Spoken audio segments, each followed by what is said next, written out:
28,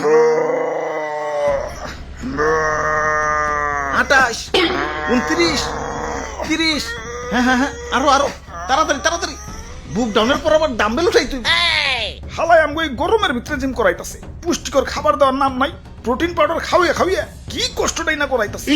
এই কি বিড়বিড় করো, ভালো করে বুক ডাউন দাও। কুরবানির ঈদ আইসা গেছে, এখনো শরীরে গোস্তর খবর নাই।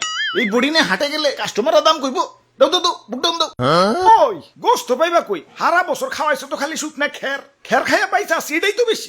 ঘাসের খবর নাই, ভুসির খবর নাই। ঠিক কইছেন ভাই, শুকনা খের খাইয়ে আমার তো কষা হইয়া গেছে। আমারে কি তোমরা বলদ খামারি পাইছো যে সারা বছর ঘাস ভুসি খাওয়ায় খাওয়ায় নিজের পকেট ফাঁকা করবো, আবার বিক্রি করবার যেও কুইতা কুইতা লাভ করবো?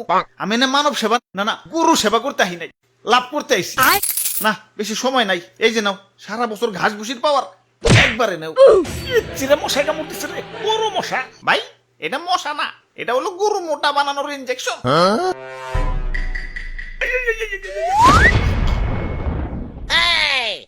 এইবার ঠিক আছে, এইবার ভালো দাম পাওয়া যাবো। যাই হাটে যে গরুটা বেই চাই। ওরে বাপুরে, ইয়া সাতা কই তো ইয়া মেম্বার আমি না তুমি? সরি মেম্বার সাহেব। আমি হইলাম এই এলাকার একজন গণ্যমান্য ব্যক্তি, মান সম্মান ধরে রাখার জন্য ইয়া নিয়ত করছি এবার সবচেয়ে দামি গরুটাই কুরবানি দিব। ইয়া টাকা পয়সা কিছু না, ইয়া মান সম্মানটাই হলো বড়। আরে সবচেয়ে মন মরাই রয়েছে খেলা, এমন মন মরাই থাকলে কাস্টমার আইবো। জাবর কাটো জাবর কাটো, পেটে কিছু থাকলে তো জাবর কাটো। ফুলাইছো তো ইনজেকশন দিয়ে, এখন ইনজেকশন মুখে না চাবাম না। এই যে নাও সেন্টার ফুট, নাও জাবর কাটো। ওরে বাপুরে, ইয়া গরু তো ভালোই মোটা তাজা হইছে। ইনজেকশন দিছো নাকি? আরে কি যে কোন, গরু তো আমার ফলমূল ছাড়া কিছু খাই না। এই তো একটু আগেও 10 কেজি আপেল সাবার করে দিল, দেখেন না পেটটা কেমন ফুলে রয়েছে। হালার খামারি, ইনজেকশন দিয়ে ফুলিয়ে এখন কইতাছো 10 কেজি আপেল খেয়ে পেট ফুলাইছে। কি বিশ্বাস হইতেছে না? দেখেন গরুর মুখ দিয়ে এখনো ফল ফ্রুটের গন্ধ পাইবেন। ওরে শয়তান, তাহলে সেন্টার ফুডের লেগে দিছো। যা সেন্টার ফুডে খাম না। তা গরুর দাদা দাম কত? বেশি না, মাত্র 10 লাখ। বাপরে, এত দাম? গরুর দামই তো চাইলাম না, সারা বছর গরুর যে আপেল কমলা খাওয়াইছি ওটির দাম চাইলাম মাত্র। এখন দাম বেশি হইলে ওইটা নেন। না না, আমি হইলাম মেম্বার সাহেব, এই এলাকায় আমার একটা ওয়েট আছে। এই সুখ না গরু নিলে এলাকায় আমার মান সম্মান থাকবো, আমার ওইটাই লাগবো। এই যে নাও টাকা দিয়াও, গরু আমাকে দিয়া দেও। এই ভাই দেন, হাসিলের টাকাটা দেন। ওরে বাপুরে, ইয়া গরু কিনা পকেট ফাঁকা হয়ে গেছে, পকেটে আর কোনো ক্যাশ কুশ নাই। ক্যাশ না থাকলে বিকাশে দেন। আরে ইয়া বিকাশেও তো টাকা নাই, কার্ডে আছে, কার্ড নিবে। ধরুন আমার কি এটিএম বুথ পাইছেন নাকি? ইয়া পাইলে আর দিমু কেমনে? ইয়া ভাই হাসিলের টেড়া মনে হয় পাইসা গেল। আরে মেম্বার সাহেব, কার্ড থেকেও তো বিকাশে টাকা ঢুকান যায়। প্রথমে বিকাশ অ্যাপে লগ ইন করে অ্যাড মানিতে যান, কার্ড টু বিকাশ সিলেক্ট করে ভিসাতে ট্যাপ করেন। যেহেতু আপনার ভিসা কার্ড, আপনার বিকাশ অ্যাকাউন্ট সিলেক্ট করে টাকার পরিমাণ দেন। তারপর আপনার কার্ড স্ক্যান করে তথ্য আপডেট করে ফোনে আসা ওটিপি সাবমিট করেন। ব্যাস, অ্যাড মানি হয়ে গেল। আর হ্যাঁ, পরবর্তী লেনদেনের জন্য আপনার কার্ড অটো সেভও হয়ে গেল। হ্যাঁ পাইছি, যাই গে, ভালো থাকেন, ঈদ মোবারক। মেম্বার সাহেব, গরু ডাকি না জিতছি।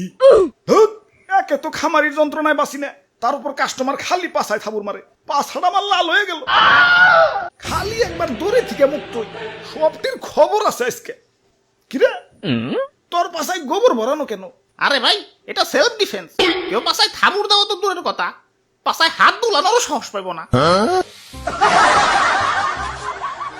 এই নাও নাও, তোমাকে গরু নিয়ে বাড়ি যাও, শক্ত করে ধরো, গরু কিন্তু হেভি ডেঞ্জারাস।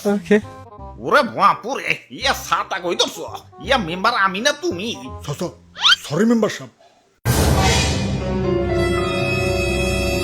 কাম সারছে, গরু তো মুক্ত হয়ে গেছে। গরু এটা যে ডেঞ্জারাস, সবটা পালাও পালাও, দৌড়াও দৌড়াও। ওই তোরা আমার দৌড়ের সাথে পারবি? চুপচাপ জেনে দাঁড়ায় আসো, দাঁড়ায় থাক, বলে কিন্তু গুতা দিয়ে চান্দের দেশে পাঠাই দেবো।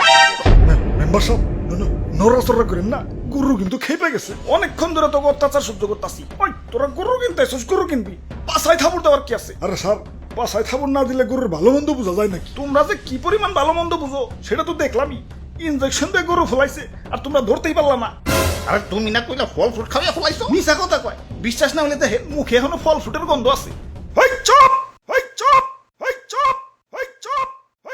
অনেকক্ষণ ধরে তো অত্যাচার সহ্য করতেছি। আরে আমি গরু, আমারে মুসলমানটা কুরবানি দিব, আমার আত্মা ধন্য হয়ে যাইব। আর তোমরা বদমাশ খামারিরে আমাকে শরীরে বিষ ঢুকাই আমাকে শরীরের 12টা বাজিয়ে দাও।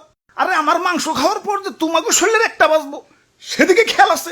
ওই একটা ইনজেকশন আনতো, হালার পাছায় হান দিয়ে দেই। ইয়া দুষ্টু খামারি, আমার টাকা ফেরত দেও। ওই তোমরাও দোয়া তুলসী পাতা না, দেন নাম্বারে করে কেমনে জানি করে টাকা কামাইছো, এলাকায় খুব সম্মানী ব্যক্তি হয়ে গেছো। কুরবানি দিবে তো আবার লোক দেখানো, আল্লাহর দরবারে পৌঁছাবো কিনা সন্দেহ। আচ্ছা না পৌঁছাইলো, গরিব মিসকিনের কাছে তো পৌঁছাইতো। এখন 10 লাখ 20 লাখ টাকা দিয়ে যে ফার্মের পোল্ট্রি গরু কিনতেছ, এত তো গরিব মিসকিনের হক নষ্ট হইতাছে। এগুলোর ভিতরে গোস্ত পাইবে, ফুল আইছে তো ইনজেকশন দিয়ে। এত অতিরিক্ত দাম দিয়ে পোল্ট্রি গরু কিনে টাকা অপচয় না কইরে সঠিক দামে দরকার পড়লে কয়েকটা গরু কিনো। এখন লোক দেখাও যাই করো, কমসে কম গরিব মিসকিনরা তো পেট ভরে ঈদের আনন্দ করতে পারবো। জি স্যার, ঠিক কইছেন স্যার। ওই কানে ধর, সবটিতে কানে ধর। স্যার আমিও, আমার তো কোনো দোষ নাই। পাছায় থাপুর দেওয়ার কথা ভুলে গেছো। কানে ধর, উঠবোস কর সবাই।